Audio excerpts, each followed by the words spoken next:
A maioria das pessoas acredita que precisa pensar mais para resolver os problemas da vida. Mais análise, mais planejamento, mais horas acordado às 3 da manhã, revisando cada detalhe do que deu errado. E essa crença parece tão razoável que ninguém questiona. Até você perceber que as pessoas que mais pensam sobre seus problemas raramente são as que mais os resolvem. Enquanto isso, existe um lugar que você evita, com uma consistência quase profissional. Um lugar que está disponível a qualquer momento, não custa nada e contém exatamente o que você mais precisa ouvir. Esse lugar é o silêncio.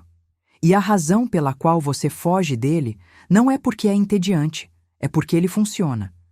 Porque quando você para de verdade, algo começa a falar. E esse algo sabe coisas sobre você que você passou anos tentando não ouvir. Carl Jung chamava isso de a voz do self. Eckhart Tolle descreveu como a consciência por trás do pensamento. E na perspectiva de Hélio Couto, é o campo de frequência mais alto que um ser humano pode acessar e o mais ignorado. Hoje você vai entender por que o silêncio te incomoda tanto e vai reconhecer o exato momento em que você aprendeu a fugir dele. Não vou te pedir para meditar 40 minutos por dia, nem mudar sua rotina.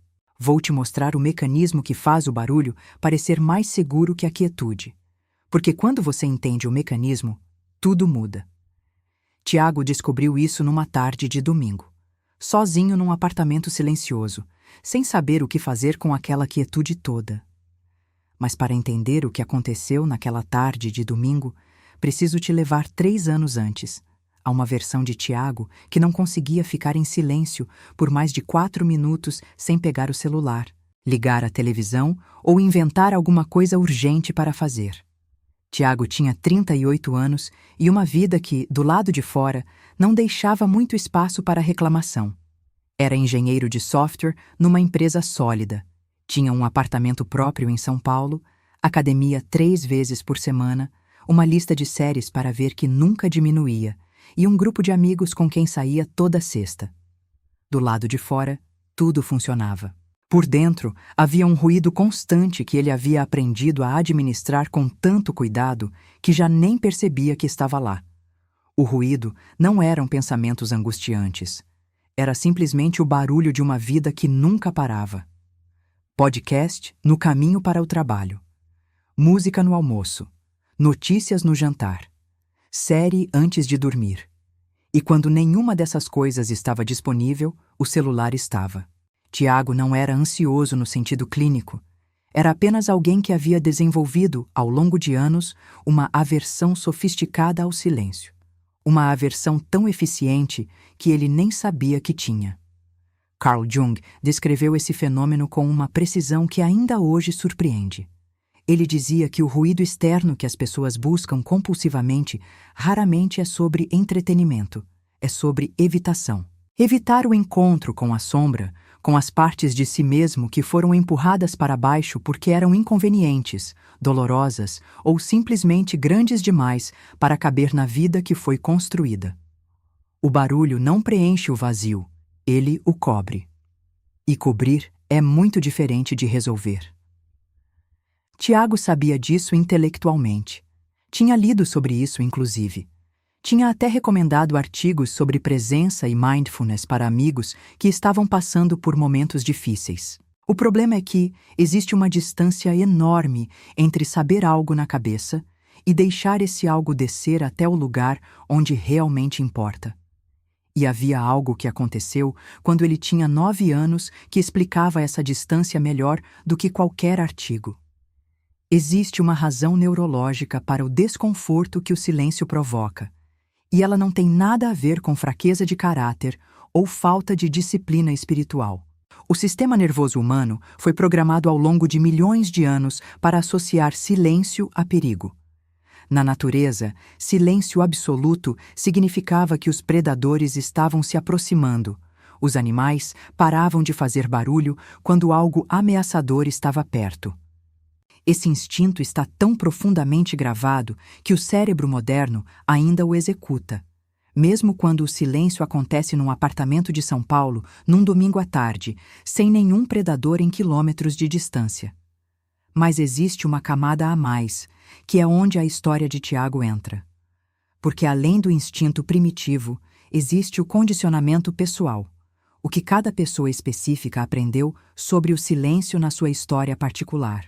Para algumas pessoas, silêncio era o que vinha antes de uma discussão dos pais. Para outras, era o sinal de que algo estava errado em casa, mesmo que ninguém dissesse nada. Para Tiago, silêncio tinha um significado muito específico que ele havia carregado por 30 anos sem examinar. Pensa assim: é como ter um alarme no sistema nervoso que dispara não quando há perigo real, mas quando o ambiente se parece com um ambiente onde havia perigo antes. O alarme não distingue passado de presente. Ele só reconhece o padrão. Escreve nos comentários qual das três é você. A. Você sabe exatamente do que foge quando coloca o fone de ouvido B. Você se sente desconfortável no silêncio, mas não sabe por quê. C. Você está assistindo isso com fone de ouvido agora e fingindo que não é sobre você. Na perspectiva de Hélio Couto, o silêncio não é ausência de som.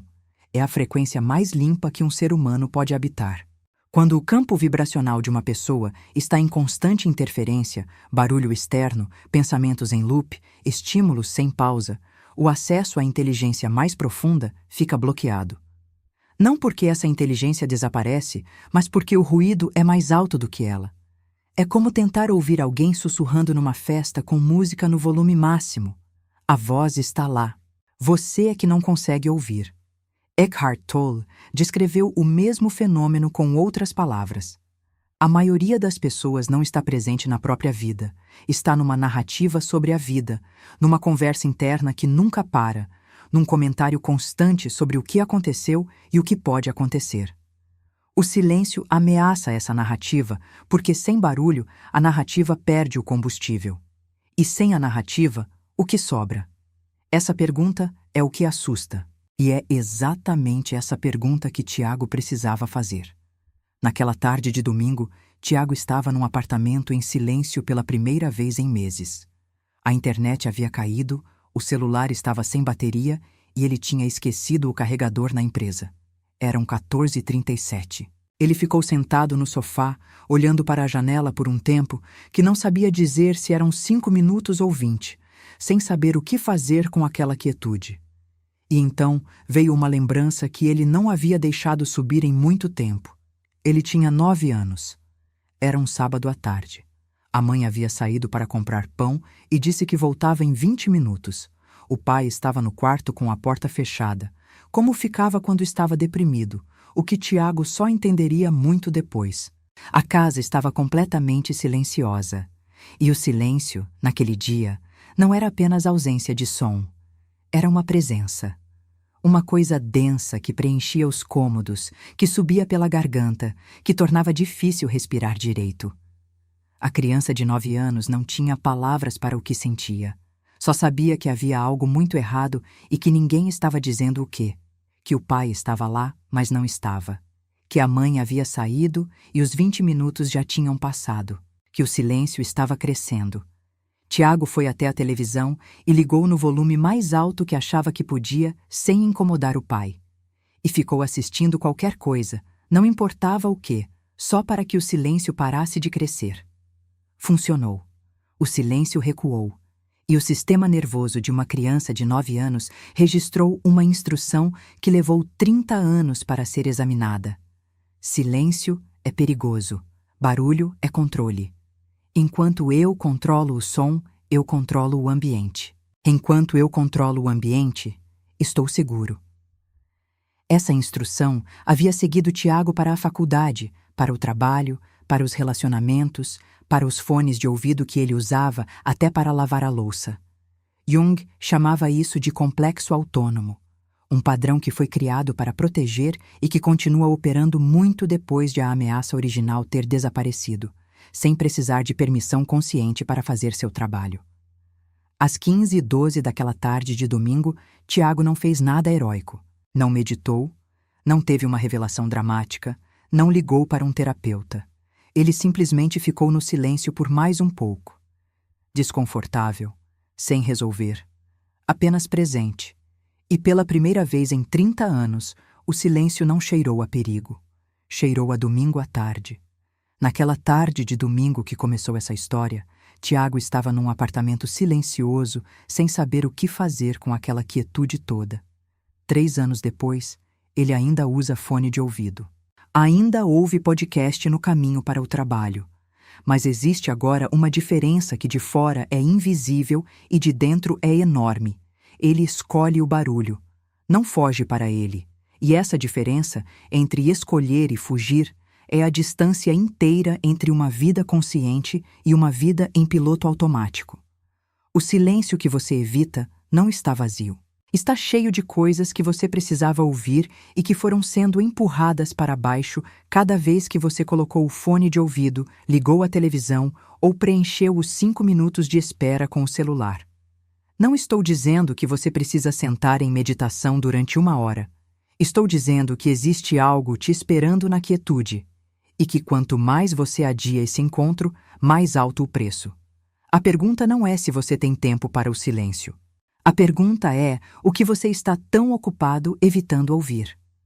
Jung dizia que aquilo que você não torna consciente aparece na sua vida como destino.